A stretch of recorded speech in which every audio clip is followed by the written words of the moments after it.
السلام علیکم، میں ڈاکٹر ذاکی یونان سے، اور 2 نومبر کے اہم واقعات آج کے حوالے سے بہت زیادہ ہیڈ لائنز پائی جاتی ہیں 2 نومبر کے حوالے سے۔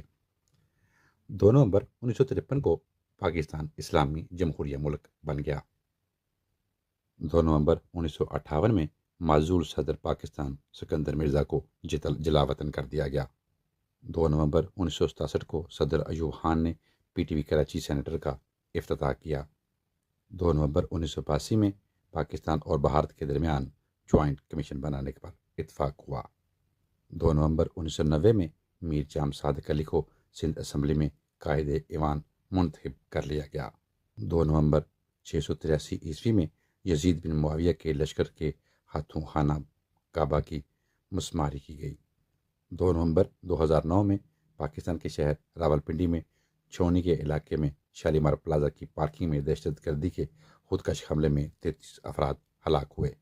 2 نومبر 1941 میں دوسری افغان جنگ کا آغاز ہو گیا۔ 2 نومبر 1914 میں روس نے سلطنت عثمانیہ پر جنگ مسلط کر دی۔ 2 نومبر 1936 میں B B C television service کا آغاز ہوا۔ 2 نومبر 1956 میں مصر میں فرانسیسی اور برطانوی جارحیت کے خلاف پاکستان بھر میں مظاہرے کیے گئے۔ 2 نومبر 2004 کو جارج بش دوسری مرتبہ امریکی صدر منتخب ہوئے۔ 2 نومبر 1697 میں قسطنطنیہ میں بغاوت میں مسلمان سلیمان سوم نے اقتدار پر قبضہ کر لیا۔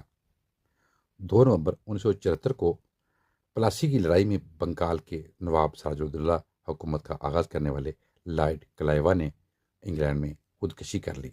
2 نومبر 1841 میں اکبر خان نے افغانستان میں شاہ شجاع کے خلاف بغاوت کی، جس میں اسے کامیابی مل گئی۔ 2 نومبر 1851 میں نپولین نے فرانس میں اقتدار پر قبضہ کر لیا۔ 2 نومبر 1956 کو سوئز جنگ میں برطانوی فوج نے غزہ پر قبضہ کر لیا۔